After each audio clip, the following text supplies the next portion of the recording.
अस्सलाम वालेकुम dear student, my self Mohammad Faisal. Welcome to chemistry with M Faisal channel. बेटे आपको पता है कि हम लोग चैप्टर 8 की न्यूमेरिकल हम लोगों ने लास्ट टाइम डिस्कस किए थे।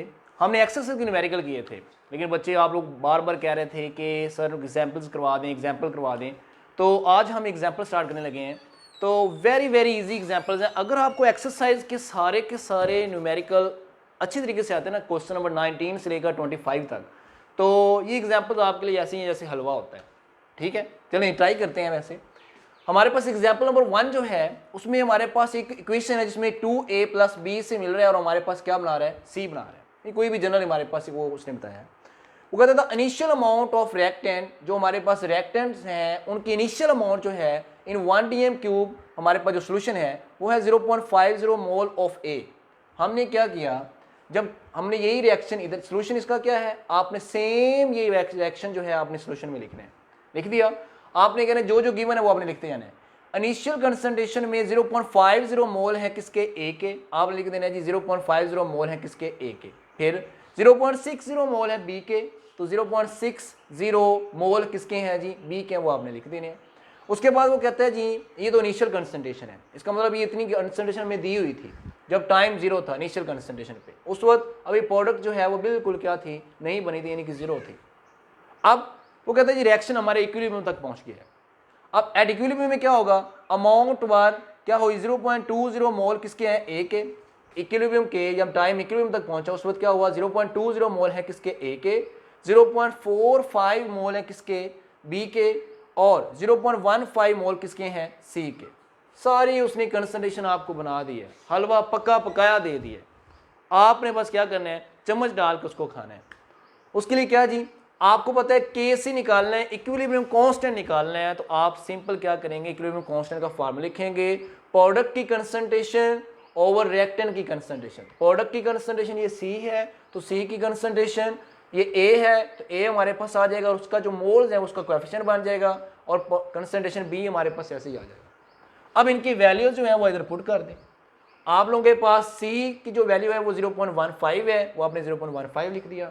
हमारे पास A की वैल्यू जो है वो 0.20 है, वो आपने लिख दिया। ऊपर स्केल है तो आपने स्केल लगा देना है।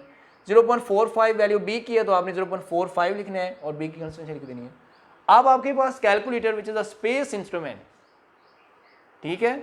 तो आप कह रहे हैं स्पेस इंस्ट्रूमेंट कैसे है, आप लोग यूज जो करते हैं। तो हमारे पास 0.15 ये हमारी वैल्यूज आप लोग उसमें पुट करेंगे, कैलकुलेटर की मदद से इसका आंसर निकाल लेंगे। आप लोगों के पास आंसर आ जाएगा 8.3। आपने चेक करना है और मुझे कमेंट सेक्शन में बताना है कि वाकई 8.3 आता है या वैसे मैंने लिख दिया।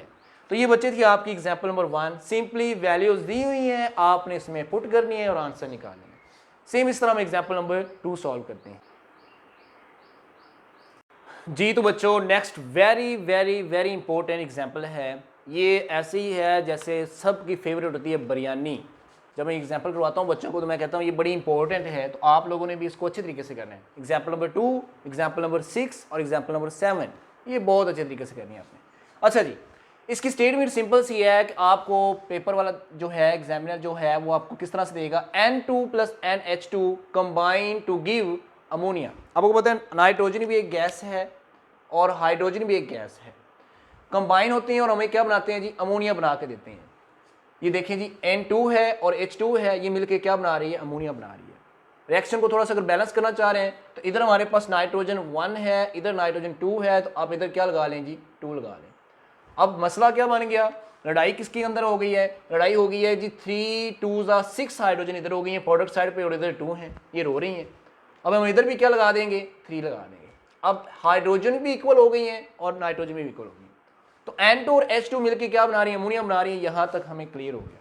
अब नेक्स्ट क्या है, the value of Kc equilibrium constant की वैल्यू में दी हुई है एट 500 सेल्सियस टेम्परेचर पे, और वो कितनी है, 6.0 × 10⁻⁻² है।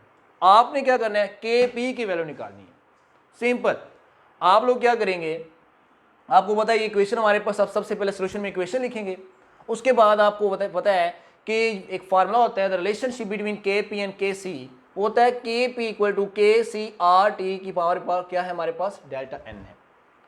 अब इसमें Kc की वैल्यू भी हमें दी हुई है 6.0 × 10⁻², ये वैल्यू हमें Kc की भी दी हुई है, वो आप इधर पुट कर दें।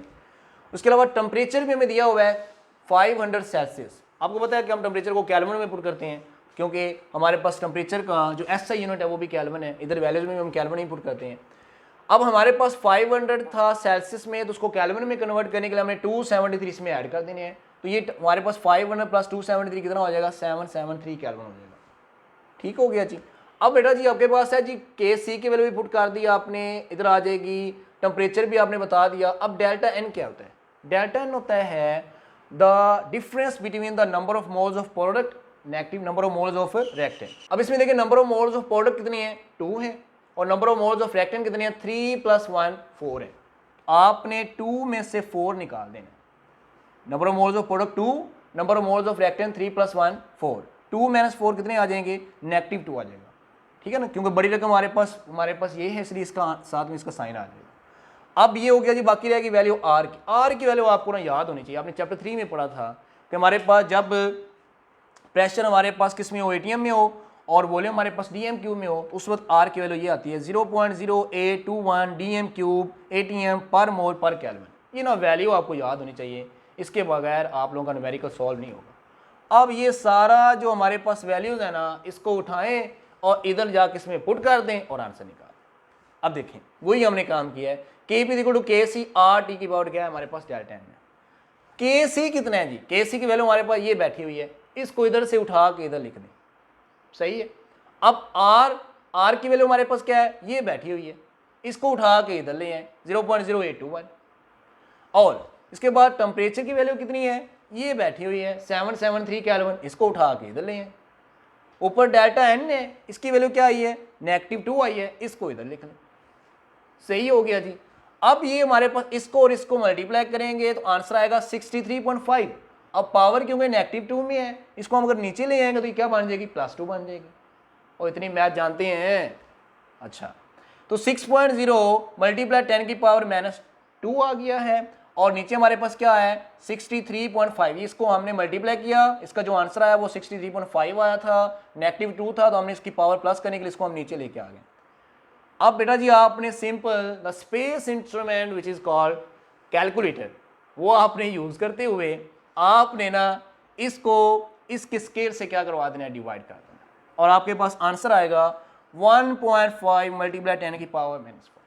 अब बेटा जी आपका ये देखना है, आपने मुझे कमेंट सेक्शन में बताना है कि ये आंसर आया या नहीं आया, आपने यस या नो में इसका आंसर देना है। ओके, तो बच्चे ये थी एग्जाम्पल नंबर 2।